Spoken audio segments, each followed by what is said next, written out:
everyone, welcome. So this is General Organic Chemistry Part 3, and in this video we are going to study about electronic displacement effect. So basically electronic displacement effect is shifting of electron. Whenever there is any change in a compound, then there is shifting of electron. वहाँ पे electron की shifting होती है, और ये जो electron की shifting है ये दो टाइप्स की हो सकती है, एक तो परमानेंट या फिर टेम्पररी. परमानेंट में जो परमानेंट शिफ्टिंग ऑफ इलेक्ट्रॉन्स है उसमें जो भी इफेक्ट्स आते हैं वो होते हैं inductive effect, hyper conjugation and resonance. लेकिन अगर हम बात करें टेम्पररी की, तो टेम्पररी में जो भी इफेक्ट्स आते हैं वो होते हैं इंडक्ट्रोमेट्रिक इफेक्ट या फिर इलेक्ट्रोमेरिक इफेक्ट. और हम इन सभी इफेक्ट्स के बारे में एक एक करके पढ़ेंगे और उनके यूजेस भी पढ़ेंगे. ओके, तो आज हम स्टार्ट करने वाले हैं अपना इंडक्टिव इफेक्ट कि इंडक्टिव इफेक्ट क्या होता है, इसका क्या यूज होता है और आखिर ये कैसे वर्क करते हैं, how it is what is the application of inductive effect. So basically what is inductive effect? when the polarization of a sigma bond, when there is the polarization of a sigma bond due to electron withdrawing or electron donating effect of adjacent groups or atoms, and that is called inductive effect. इसको हम ऐसे समझ सकते हैं कि अगर कोई भी इलेक्ट्रॉन डोनेटिंग ग्रुप है या फिर इलेक्ट्रॉन विड्रॉइंग ग्रुप है, अगर ये लगे हुए हैं किसी के साथ और इनकी वजह से अगर सिग्मा बॉन्ड का पोलराइजेशन होता है, दिस इज इंडक्टिव इफेक्ट. इसको हम एग्जाम्पल से समझते हैं.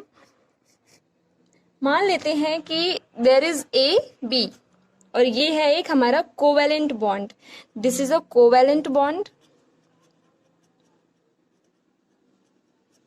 और हम ये भी मान लेते हैं कि जो बी है ये मोर इलेक्ट्रोनेगेटिव है. अगर बी मोर इलेक्ट्रोनेगेटिव है तो फिर क्या होगा? नॉर्मल सी बात है कि अगर बी मोर इलेक्ट्रोनेगेटिव है तो बी जो है ए की तरफ से अपनी तरफ इलेक्ट्रॉन को अट्रैक्ट करेगा. बी जो है इलेक्ट्रॉन को अट्रैक्ट करेगा, तो जिसकी वजह से बी के ऊपर पार्शियली नेगेटिव चार्ज आ जाएगा. सो बी के ऊपर आ गया पार्शियली नेगेटिव चार्ज और ए के ऊपर आ जाएगा पार्शियली पॉजिटिव चार्ज, क्योंकि कुछ ना कुछ अमाउंट ऑफ इलेक्ट्रॉन यहाँ से शिफ्ट हुए हैं यहाँ पे. So partially negative charge on B and partially positive charge on A. Now let's take an another example. So हम क्या कर सकते हैं,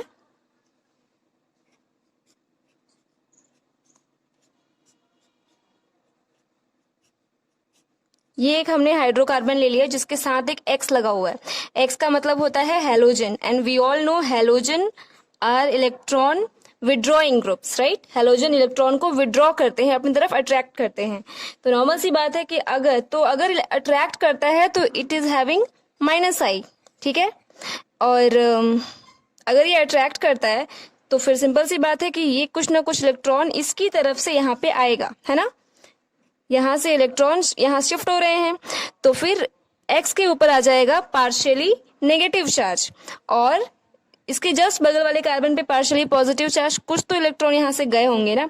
तो नॉर्मल सी बात है अगर यहाँ से गए हैं तो फिर कुछ ना कुछ हर तरफ से अट्रैक्ट हो रहे हैं ना, तो फिर यहाँ से भी गए होंगे पार्शियली. यहाँ पे मतलब पार्शियल पॉजिटिव चार्ज जो है इनका इंक्रीज होते जा रहा है. यहाँ पे हम एक चीज और देख सकते हैं कि ये -I निकला, तो ये जो पूरा का पूरा ग्रुप है it will be +I because it is donating electrons. Donate कह सकते हैं या फिर ये भी कह सकते हैं कि यहाँ पे इलेक्ट्रॉन्स जा रहे हैं यहाँ से, राइट. यहाँ पे हम एक नोट बना सकते हैं कि जो इंडक्टिव इफेक्ट की वैल्यू होती है वो 3 से 4 कार्बन के बाद वैनिश हो जाती है. Value of inductive effect vanishes after 3 to 4 carbons.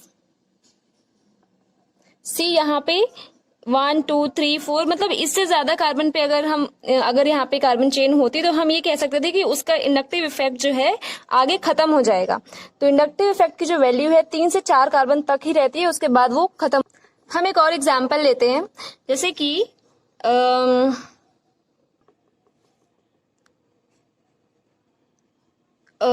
CH3CH2 और CH2. अगर हम मान लें कि ये B है और ये वाला जो पोर्शन है ये है A, तो फिर हम देख सकते हैं कि ये वाला जो कार्बन है ये है sp2 कार्बन और ये वाला जो कार्बन है ये है sp3 कार्बन. तो फिर हम सभी जानते हैं कि जो sp2 हाइब्रिड कार्बन होते हैं ये ज्यादा इलेक्ट्रोनेगेटिव होते हैं sp3 से, राइट। तो फिर यहाँ पे भी सेम चीजें होंगी। क्या होगा कि sp2 ये वाला जो पोर्शन है ये इलेक्ट्रॉन यहाँ से विड्रॉ करेगा, क्योंकि ये sp2 कार्बन है और ये sp3, और sp2 ज्यादा इलेक्ट्रोनेगेटिव होते हैं sp3 से। तो ये अपनी तरफ अगर विड्रॉ करेगा तो नॉर्मल सी बात है कि इस तरफ माइनस आई इफेक्ट आएगा और इस तरफ प्लस आई इफेक्ट आएगा। I hope it is clear to all. हम एक और एग्जाम्पल लेते हैं। CH3 CH2 CF3। अब हम इसमें देख सकते हैं कि CF3 जो है वो ऐसे है ना, F F F, और सभी मोर इलेक्ट्रोनेगेटिव एटम्स। फ्लोरीन कितना ज्यादा इलेक्ट्रोनेगेटिव होता है, सबसे ज्यादा इलेक्ट्रोनेगेटिव होता है, ये इसके साथ लगा हुआ है। तो ये वाला जो पोर्शन है ऑब्वियस सी बात है it will act as minus I, यहाँ पे रहेगा और यहाँ पे प्लस आई। ओके, सो एक क्वेश्चन करते हैं जिसमें कि हमें फाइंड आउट करना है माइनस आई का ऑर्डर फाइंड आउट करना है। तो इस क्वेश्चन को करने से पहले मैं एक बात बता दूं कि जो इलेक्ट्रोनेगेटिविटी का ऑर्डर होता है वो होता है ये, मतलब फ्लोरीन ज्यादा इलेक्ट्रोनेगेटिव होता है ऑक्सीजन से, ऑक्सीजन नाइट्रोजन से, nitrogen is more electronegative than chlorine and chlorine is more electronegative than bromine. ये इनका इलेक्ट्रोनेगेटिविटी ऑर्डर होता है। सबसे ज्यादा इलेक्ट्रोनेगेटिव होता है हमारा फ्लोरीन। ओके, तो this was just a simple concept, मुझे अभी लगा बता देना चाहिए, सो आई टोल्ड यू। सो इस क्वेश्चन में हम क्या देख सकते हैं, हमें फाइंड आउट करना है माइनस आई, और माइनस आई फाइंड आउट करने के लिए सबसे पहले हमें ये पता होना चाहिए कौन ज्यादा इलेक्ट्रोनेगेटिव है। तो हम देख सकते हैं फ्लोरीन सबसे ज्यादा इलेक्ट्रोनेगेटिव है, तो सबसे ज्यादा इलेक्ट्रॉन्स को अपनी तरफ अट्रैक्ट भी यही करेगा। तो सबसे ज्यादा इलेक्ट्रोनेगेटिव अगर ये है तो it will be having the minus I more than others. इसके बाद हम देख सकते हैं ओ है ना, और एन, तो ओ ज्यादा इलेक्ट्रोनेगेटिव है एन से, तो माइनस आई भी इसके पास ज्यादा ही होगा। और ये तो है ही। अगर हम इलेक्ट्रोनेगेटिविटी की बात करें तो जो कार्बन है इसकी इलेक्ट्रोनेगेटिविटी होती है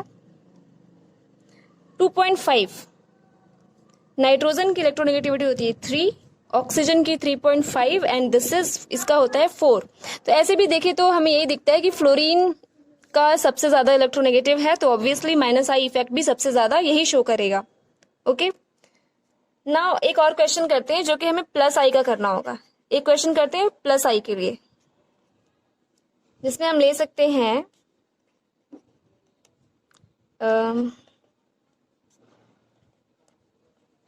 एक और ले लेते हैं।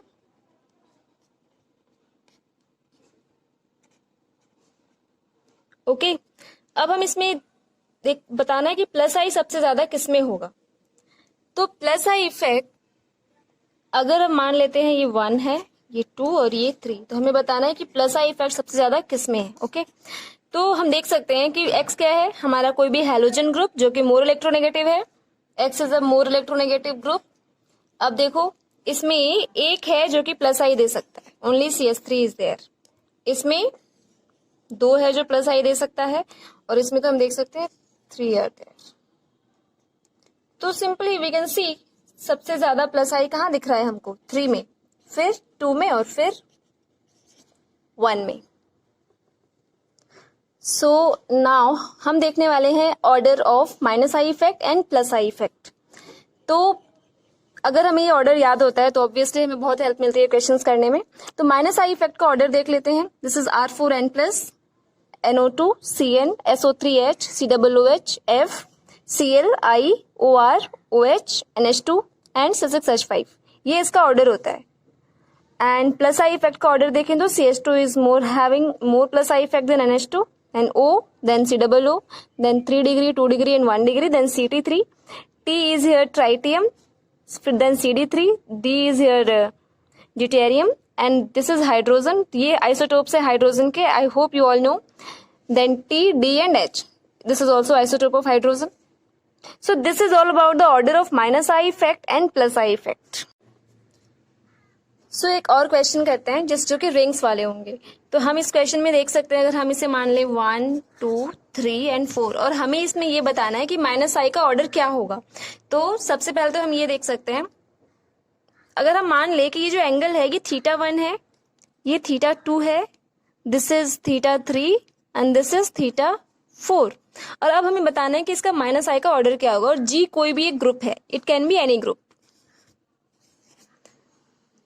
ओके, तो हम इसमें देख सकते हैं कि सबसे θ1 इज θ1 सबसे बड़ा है, फिर θ2, θ3 एंड देन θ4।